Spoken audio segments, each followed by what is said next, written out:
قرآن میں یہ سورت اس اعتبار سے بھی ممتاز ہے، اس کی 4 آیات پر ذرا توجہ کریں گے، عجیب حقائق سامنے آئے۔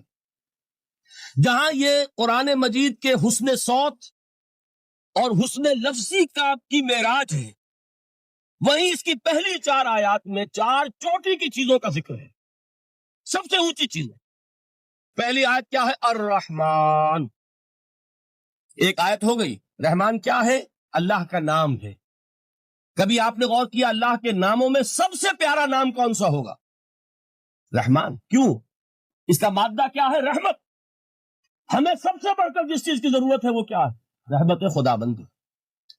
نام اچھی طرح سن لیجئے اس حضور کی قول کو۔ حضور فرماتے کوئی شخص جنت میں مجرد اپنے عمل کی بنیاد پر داخل نہیں ہو سکے گا جب تک کہ رحمت خدا بندی دستگیری نہ کرے۔ کسی صحابی نے بڑی ہمت اور جرات کا ثبوت دیا کہ پوچھ لیا کیا حضور آپ بھی؟ جب آپ نے فرمایا کوئی شخص داخل نہیں ہو سکتا جنت میں محض اپنے عمل کی بنیاد پر جب تک کہ رحمت خدا بندی جو ہے وہ دستگیری نہ فرمائے۔ پوچھا گیا کیا آپ بھی؟ آپ نے فرمایا ہاں میں بھی۔ آپ اندازہ کیجئے کہ اگر محمد الرسول اللہ بھی رحمت خدا بندی کے ضرورت مند ہوں تو تاب دیگر چے رسد ہماری تو سب سے بڑی ضرورت رحمت خدا بندی۔ اب یہ رحمت جو ہے قرآن مجید میں اللہ تعالیٰ کی یہ شان 2 الفاظ کے ذریعے سے آتی ہے، رحیم اور رحمان۔ اور کوئی مادہ نہیں ہے جس سے 2 نام بنتے ہوں اللہ، لیکن یہ مادہ ہے واحد رحمت کا کہ جس سے رحمان بھی ہے رحیم بھی ہے۔ رحیم صفت مشبہ ہے، رحمت دائم ہو جائے گی، مستقل ہوگی تو رحیم کہیں گے۔ اور رحمان اس میں رحمت کی ہے وہ شان ہے کہ جیسے ٹھاٹھے مارتا ہوا سمندر ہو، ہیجان کی کیفیت، طوفانی کیفیت، رحمت خداوندی کا طوفانی جوش، وہ ہے رحمان۔ آپ تو رہتے اس علاقے میں ہیں، آپ کو معلوم ہے عرب اگر بھوکا مرا جا رہا ہو تو کیا کہے گا؟ انا جوعان۔ پیاسا مرا جا رہا ہو انا عطشان۔ بہت غضبناک ہوگا غضبان، غضبان آصفہ قرآن میں آیا ہے، بہت غضبناک۔ رحمان جس کی رحمت جو ہے جوش میں ہے، ٹھاٹھے مارتے ہوئے سمندر کے مانند۔ تو یہ اللہ تعالیٰ کے ناموں میں سب سے پیارا نام۔ اب آگے چلیے، الرحمن علم القرآن، رحمان نے قرآن سکھایا۔ رحمت خداوندی کا سب سے بڑا مظہر، رحمان کی رحمانیت کا سب سے بڑا مظہر قرآن ہے۔ ان میں جو منطقی ربط ہے اس کو سمجھتے جائیے۔ اچھا آپ یہ سوچئے جو علم بھی انسان کو حاصل ہوا وہ کس نے دیا؟ اللہ نے۔ سائنس کا علم کس نے دیا؟ اللہ نے۔ علم آدم الاسماء کلھا، وہ علم الاسماء جو حضرت آدم کو دے دیا گیا تھا ازل میں، یہ اسی کا ظہور ہے، یہ اسی کی ایکسفولیشن ہے جو ہو رہی ہے اور ہوتی رہے گی ابھی۔ اور دوسرے علم ہے وہ کس نے دیا؟ اللہ نے دیا۔ لا یحیطون بشیء من علمہ الا بما شاء، مخلوق میں سے کوئی اللہ کے علم میں سے کسی شے کا احاطہ نہیں کر سکتا مگر وہ جتنا اللہ دینا چاہے۔ لیکن یہ کہ تمام علوم میں چوٹی کا علم قرآن۔ نوٹ کرتے جائیے، چوٹی کی چیزیں جمع کیجیے۔ اللہ کے ناموں میں چوٹی کا نام رحمان، اللہ نے جو کچھ انسان کو سکھایا اس میں چوٹی کا علم قرآن۔ خلق الانسان، انسان کو پیدا فرمایا۔ سوال یہ کہ حیوانات کو کس نے پیدا فرمایا؟ آسمان کس نے پیدا کی؟ زمین کس نے پیدا کی؟ فرشتے کس نے پیدا کیے؟ کیا مطلب خلق الانسان؟ اس کی تمام مخلوقات میں اس کا کلائمیکس، اس کی تخلیق کی معراج، اس کے تخلیق کا نقطہ عروج انسان یہ ہے کہ جو مسجود ملائک بنا ہے۔ وَلَقَدْ كَرَّمْنَا بَنِي آدَمَ وَحَمَلْنَاهُمْ فِي الْبَرِّ وَالْبَحْرِ وَرَزَقْنَاهُمْ مِنَ الطَّيِّبَاتِ وَفَضَّلْنَاهُمْ عَلَى كَثِيرٍ مِّمَّنْ خَلَقْنَا تَفْضِيلًا۔ تو تخلیق میں سب سے اونچی تخلیق انسان، علموں میں سب سے اونچا علم قرآن کا، اللہ کے ناموں میں سب سے اونچا نام رحمان۔ اب آئیے چوتھی چیز، علمہ البیان، انسان کو بیان کی صلاحیت عطا فرمائی۔ کیا اور کوئی صلاحیت عطا نہیں کی؟ بینائی کس نے دی؟ اللہ نے۔ اسی طریقے سے سماعت کس نے عطا فرمائی؟ اللہ نے۔ کتنی فیکلٹیز ہیں، کتنے ایکسٹرنل آرگنز ہیں سینس کے، کتنے انٹرنل سینسز ہیں جو اللہ نے دیے ہیں۔ لیکن یہاں بھی سمجھ لیجئے جتنی فیکلٹیز ہیں ہیومن فیکلٹیز، ان میں ٹاپ کی فیکلٹی جو ہے وہ اسپیچ ہے، کلام ہے، بیان ہے۔ جن لوگوں نے میڈیکل سائنس کا مطالعہ کیا ہے وہ جانتے ہیں کہ یہ برین ہے، ہیومن برین، اس برین میں جو وہ اوپر ایک زرد سا مادہ ہوتا ہے، گرے میٹر، اس کی ایک کوٹنگ ہوتی ہے، یہ ہائیسٹ ایوالوڈ فارم ہے، اور اس میں سب سے بڑا رقبہ جو ہے وہ اسپیچ سینٹر کہلاتا ہے۔ اسی لیے انسان کو حیوان ناطق کہتے ہیں۔ حیوان کے اور انسان کے مابین امتیاز قائم کیا گیا، نطق، گویائی، بولنا۔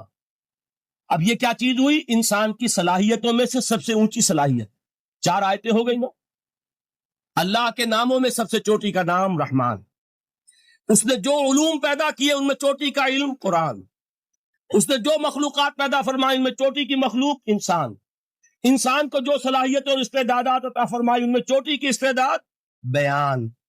جمع کیجئے، نتیجہ کیا نکلے گا؟ وہ نتیجہ ایک حدیث نبوی کی شکل میں سامنے آتا ہے۔ پہلی حدیث میں نے یہی پڑھی تھی، اس کے راوی کون ہے؟ عثمان ابن عفان۔ میں حیران ہوتا ہوں وہ قافیہ یہاں بھی موجود ہے، رحمان، قرآن، بیان، انسان، عثمان، عفان، باپ کا نام بھی اسی وزن پر ہے، عثمان ابن عفان۔ عن عثمان ابن عفان رضی اللہ تعالی عنہ قال قال رسول اللہ صلی اللہ علیہ وسلم، حضرت عثمان شہید مظلوم ذو النورین رضی اللہ تعالی عنہ فرماتے ہیں کہ اللہ کے رسول صلی اللہ علیہ وسلم نے فرمایا، خیرکم من تعلم القرآن وعلمہ، تم میں سے بہترین لوگ وہ ہیں جو قرآن سیکھیں اور سکھائیں۔ قوت بیان جو تمہاری ٹاپ فیکلٹی ہے، اس کا استعمال کسی گھٹیا کام کے لیے نہیں ہونا چاہیے۔ دیکھیے اردو میں محاورہ ہے کہ توپ سے مکھی نہیں ماری جاتی۔ توپ بنائی گئی ہے کسی بڑی شے کے لیے، مکھی مارنے کے لیے توپ استعمال نہیں ہوتی۔ یہ قوت بیان جو ہے، جو ٹاپ موسٹ فیکلٹی ہے ہیومن جو فیکلٹیز ہیں ان میں سے، اس کا استعمال بھی ٹاپ موسٹ ہونا چاہیے۔ قرآن کو بیان کرو، وہ جیسے کہ علامہ اقبال نے کہا ہے، بلکہ غالباً ان کے قبر پر آس پاس جو اشعار لکھے ہوئے ان میں سے ایک یہ بھی ہے، اگر یک قطرہ خونداری اگر مشتے پرے داری، بیابامن تو آموزم طریق شاہ بازی را۔ اگر تمہارے اندر ایک قطرہ بھی خون کا ہے اور مٹھی بھر بھی پر اگر اللہ نے دیے ہیں تو میرے پاس آؤ کہ میں تمہیں شاہبازی کے طریقے سکھاؤں۔ اسی طرح جان لیجئے، اگر اللہ نے قوت گویائی عطا فرمائی، اگر اللہ نے تمہیں حیوان ناطق بنایا، اگر اللہ تعالیٰ نے تمہیں یہ صلاحیت عطا فرمائی، اس صلاحیت کا مصرف دنیا کو نہ بناؤ، اس صلاحیت کا مصرف اللہ کے کلام کو پھیلانے پر اس کو صرف کرو۔ خیرکم من تعلم القرآن وعلمہ۔ خیر جب لفظ آتا ہے بغیر من کے، ورنہ تو آتا خیر من ہو، تو یہ ہوگی کمپیریٹو جو ایک ایڈجیکٹو جو ہوتی ہے، لیکن یہ سپرلیٹو ڈگری ہے جب بغیر من کے ہوگا۔ خیرکم، دی بیسٹ امنگسٹ یو، جو تم میں بہترین لوگ ہیں وہ کون ہیں؟ من تعلم القرآن وعلمہ، جو قرآن سیکھیں اور سکھائیں، قرآن پڑھیں اور اسے بیان کریں۔ آج جان لیجئے سب سے بڑی ضرورت اس بات کی ہے کہ آج کا قرآن پڑھیں۔ آپ حیران ہوں گے کہ یہ کیا کہا اس میں؟ دیکھیے قرآن اترا ہے 1400 برس پہلے، لیکن تا قیامت نوع انسانی کو جتنے مسائل درپیش ہوں گے ان سب کا حل اس میں ہے، البتہ کھودنا پڑے گا، گہرائی میں اترنا ہوگا۔ ایک قرآن کی سطح ہے، اس سطح نہیں، اس کی گہرائیوں کے اندر غوطہ زنی کرو۔ قرآن میں ہو غوطہ زن اے مرد مسلمان، اور آج کا قرآن یعنی آج کی ہدایت جو اللہ نے اس میں رکھی ہوئی ہے، ڈگ اٹ آؤٹ، اس کو نکالو اس کے اندر سے۔ ابھی میں حدیث جو آپ کو سناؤں گا اس میں یہ تصور آئے گا سامنے اور واضح ہو کر۔ آج کے انسان کی رہنمائی اس قرآن سے اخذ کر کے انسان تک پہنچاؤ، یہ ہے فریضہ محمد الرسول اللہ کی امت کا صلی اللہ علیہ وسلم۔ آپ نے وہ حدیث سنی تھی کہ بلغوا انی ولو آیۃ۔ حضور نے خطبہ حجۃ الوداع میں پہلے تو گواہی لی مسلمانوں سے، 1.25 لاکھ کا مجمع جمع تھا، حجۃ الوداع آخری حج۔ آپ نے اپنے خطبے میں، جس کے چند جملے میں سنا چکا ہوں آپ کو ایچ جی ویلز کے حوالے سے، اپنی تعلیمات کے اہم نکات کو بار بار دہرا کر بیان کیا، ہیمر کیا، اچھی طرح ذہنوں میں اتارا۔ اس کے بعد ایک سوال کیا، الا هل بلغت، لوگوں میں نے پہنچا دیا کہ نہیں؟ اور پورے مجمع نے کہا انا نشهد انک قد بلغت، بلکہ ایک روایت میں الفاظ بڑے پیارے آئے ہیں، انا نشهد انک قد بلغت الرسالۃ وادیت الامانۃ ونصحت الامۃ وکشفت الغمۃ۔ ہاں حضور ہم گواہ ہیں، آپ نے امانت ادا کرنے کا حق ادا کر دیا، رسالت کے فرائض کا حق ادا کر دیا، امت کی خیر خواہی کا حق ادا کر دیا، اور آپ نے گمراہی کے پردوں کو چاک، اندھیروں کو چاک کر 3 مرتبہ حضور نے سوال کیا، 3 مرتبہ جواب لیا، پھر آپ نے نگاہ آسمان کی طرف اٹھائی ہے، انگشت شہادت سے 3 مرتبہ اشارہ کیا، اللہم اشہد، اللہم اشہد، اللہم اشہد، اے اللہ تو بھی گواہ ہے، یہ مان رہے ہیں کہ میں نے یہ قرآن ان تک پہنچا دیا، یعنی جسے آپ انگریزی میں کہتے ہیں سائی آف ریلیف، کہ ایک بڑا بھاری بوجھ آ پڑا تھا، بڑی ذمہ داری تھی، انا سنلقی علیک قولا ثقیلا، اے محمد ہم آپ پر ایک بڑی بھاری بات ڈالنے والے ہیں، اے اللہ گواہ ہے کہ وہ بوجھ میرے کاندھے سے اتر گیا، یہ تسلیم کر رہے ہیں کہ میں نے حق امانت ادا کر دیا، تیری امانت تھی میرے پاس یہ کلام، اللہ کا یہ پیغام انسانوں کے لیے نازل ہوا محمد پر صلی اللہ علیہ وسلم، تو امانت کا بوجھ کس کے بارے گرا، کس کے کاندھے پر ہے؟ حضور کی۔